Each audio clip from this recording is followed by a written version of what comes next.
రేపు నీ పిల్లలకి అక్కడికి రావడానికి తల్లిదండ్రులారా, పెద్దలారా, మీ దగ్గర ఏమైనా ఉందా? ఇవాళ పెద్దలకి ఇది సూటి ప్రశ్న. ప్రతి సంఘంలో పెద్దలైన వాళ్ళు ఏం చేస్తున్నారంటే వాళ్ళ మునిగిని కాపాడుకోవటానికి పిల్లలు రాకుండా తొక్కిపడేస్తున్నారు. ఎవరొస్తున్నారు తరిమీది ఎవరు, వాళ్ళ పైకి తీసుకురారు. వాళ్ళు టాలెంట్ ఉన్నవాడిని బయటికి తీసుకురారు. వాళ్ళ పిల్లలేమో రోడ్ల మీద తిరుగుతుంటారు. వేరే వాళ్ళ పిల్లలేమో సంఘాల్లో బాధ్యత కలిగి చక్కగా నమ్మకంగా పనిచేస్తుంటే వాళ్ళు ఏం చేస్తారు, వీళ్ళని అనగదొక్కేస్తారు. రేపొద్దున ఈ రోడ్డు మీద ఆవారం తిన్నోడు సంఘ పెద్ద అవ్వాలి.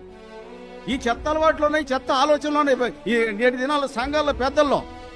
దయచేసి ఏమనుకోకుండా జరుగుతున్నారు ఈ దుర్మార్గాలు నేను చూస్తున్నాను కాబట్టి చెప్తున్నాను మీతో. అంత తర్వాత ఎవరండి? రేపు నేటి బాలలే నేటి సండే స్కూల్ పిల్లలు రేపు యవనస్తులే ఇవాళ యవనస్తులే రేపు సంఘాన్ని నడిపే నాయకులు. ఈ ఇంగిత జ్ఞానం ఉండాలి కదా మనకి. ఎవడు పట్టించుకుంటాడు పిల్లల గురించి? అందుకని ఆ సంఘానికి